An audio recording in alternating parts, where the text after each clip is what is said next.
football. It's personal between me and you, and I'm going to do you some serious harm, you big stiff idiot. The Untouchable True School Sports Empire proudly presents something the boxing game's been missing. Hey, what's going on? It's your boy BT, and I came here to talk some boxing with the thousands of True School Sports subscribers. Now, you see it. You see it. Shout out to my boy Naseem Dean out there at Square Up Boxing and Fitness for lacing me up with the fresh cut. And I'm ready. I'm ready to go. I look good. I feel good. I'm ready to just talk some world-class boxing talk. Now, listen, man. That whole Gervonta Davis, Ryan Garcia second press conference was much better, was much improved. There was a lot more to talk about. They gave us a lot more to really go over. So let's kind of talk about it. Now, my main takeaway from not only the first press conference, but mainly the second press conference is really Ryan Garcia. I don't know why people think he's nervous. I don't know why people think this is nervous energy, because even when Ryan Garcia was going through mental health problems or whatever and pulling out of fights, I always told you guys, go back and check my receipts.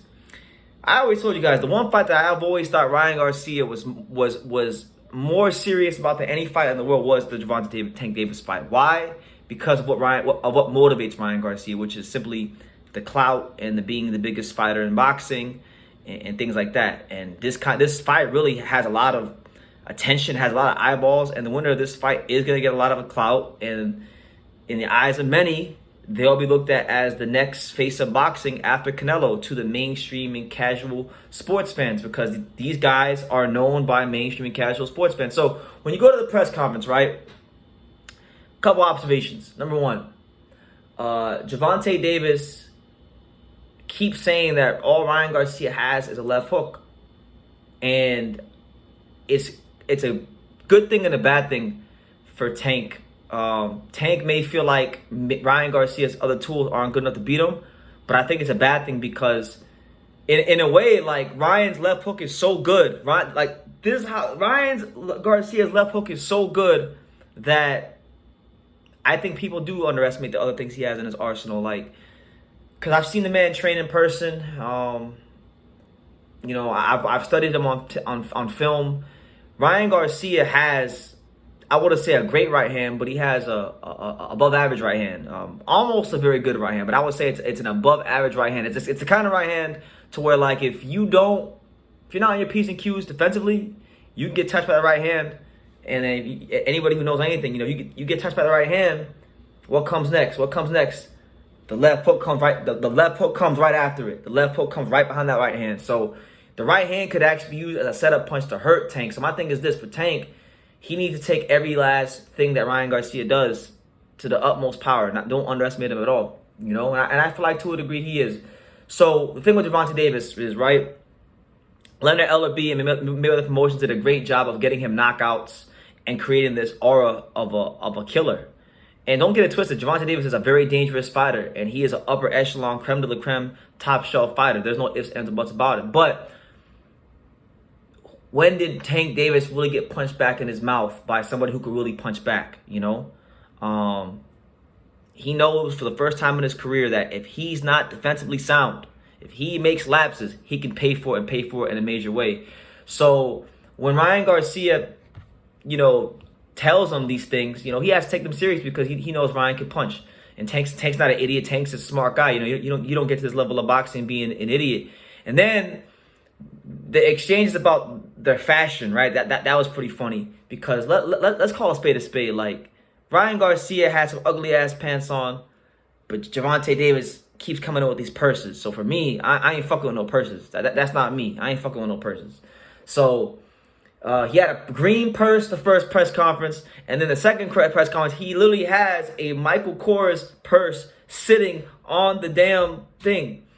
And so Tank's trying to crack on his whole, like, get up in his wardrobe, which he should, because it's not great clothing or great fashion, in my opinion. And then basically Ryan Garcia says, "Bro, you have a purse. Like, calm down. Like, be quiet. You're wearing a purse." So for the first time in his career, Gervonta Davis has met with somebody who can dish it out in the ring like he can, and can take it as far as outside the ring verbally as well. And that's why I think the second press conference was that much better. You know what I'm saying? Truthfully, I really do see that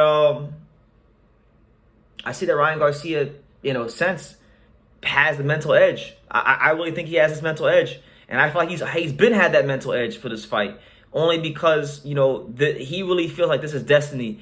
Tank was going on about the left hook and about how the left hook is all he has, and Ryan Garcia made a great point. He said, when I fought Francisco Fonseca, I knocked him out in 1 round with what? A left hook. When you fought Francisco Fonseca, you was going rounds with him, So with that being said, did Tank go on? Did Tank? I think Tank stopped him, but I could be wrong.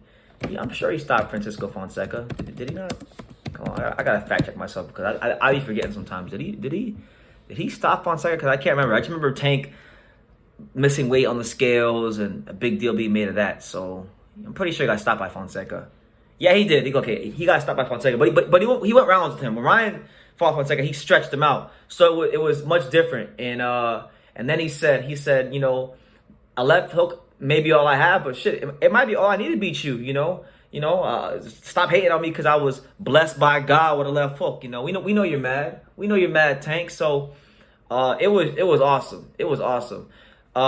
Tank got to the podium later on, and he was very forthcoming about Ryan Garcia and about what he sees in the fight. And he pretty much said that he's gonna take Ryan Garcia to the deep waters, and he's gonna absolutely drown him. And that's not far fetched, because that's one of the questions I have. We know Ryan Garcia for the first 4, 5, 6 rounds is gonna be, he's gonna do all the shoe shine shit. He's gonna be there. He's gonna have some steam on those punches. But what happens? Because the middle rounds, later rounds, is what really separates the men from the boys. That's in box, that's in the real fights, and that's in sparring as well. So we're gonna see what Ryan Garcia really has in the later rounds. And Tank, listen, he's a cool, composed, calm. He's a killer. My boy Tank's a killer. Tank knows what he's doing in there. Tank knows how to, dissect fighters. And the thing about Tank is, it's not just that he's a knockout artist. It's that he's a versatile knockout artist, meaning that he can knock you out with a whole variety of punches. He can knock you out with a right hook. He can knock you out with a straight left hand. He can knock you out with an uppercut. He can knock you out with a lot of punches. So there's a lot to worry about with him on Ryan's side. But for Tank, and I got to make this very clear to everybody out there, because people keep saying that Tank.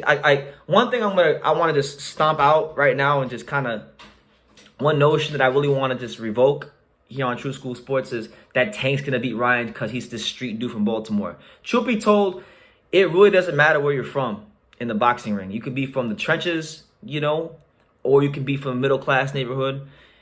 It doesn't matter. It's about the individual. It's about what's in here. Okay. I've been in boxing gyms where I've seen dudes with tattoos on their face, tattoo sleeves. They look tough, but then they get in the boxing ring and they fight like a bunch of bitches. And then I've seen dudes that look like nerds, go in that ring and become absolute ice cold killers. So it's not about where you're from. It's about your mental makeup, your spirit, and what's in here. And so being from the hood isn't going to win the Tank this fight. All right. So let's just stomp that out right now, because that's not how boxing works. Ryan Garcia didn't just get here on accident, just like Tank didn't get here on accident. They're both top upper echelon elite level fighters, and they're both dangerous. And if Tank ain't careful, he's gonna get, what Ryan said will come to pass, which is he will get sent to the campus and he will get hurt and stretched. Now, personally, look, I'll be honest with you guys. They're both gonna talk about knockouts because that's what people want to hear. I don't think this is gonna be a fight where you get a knockout. I think this fight's actually gonna wind up being a lot more technical than people realize, and I think it's going the distance. Honestly, that's a bold prediction, but that's like my prediction for the fight.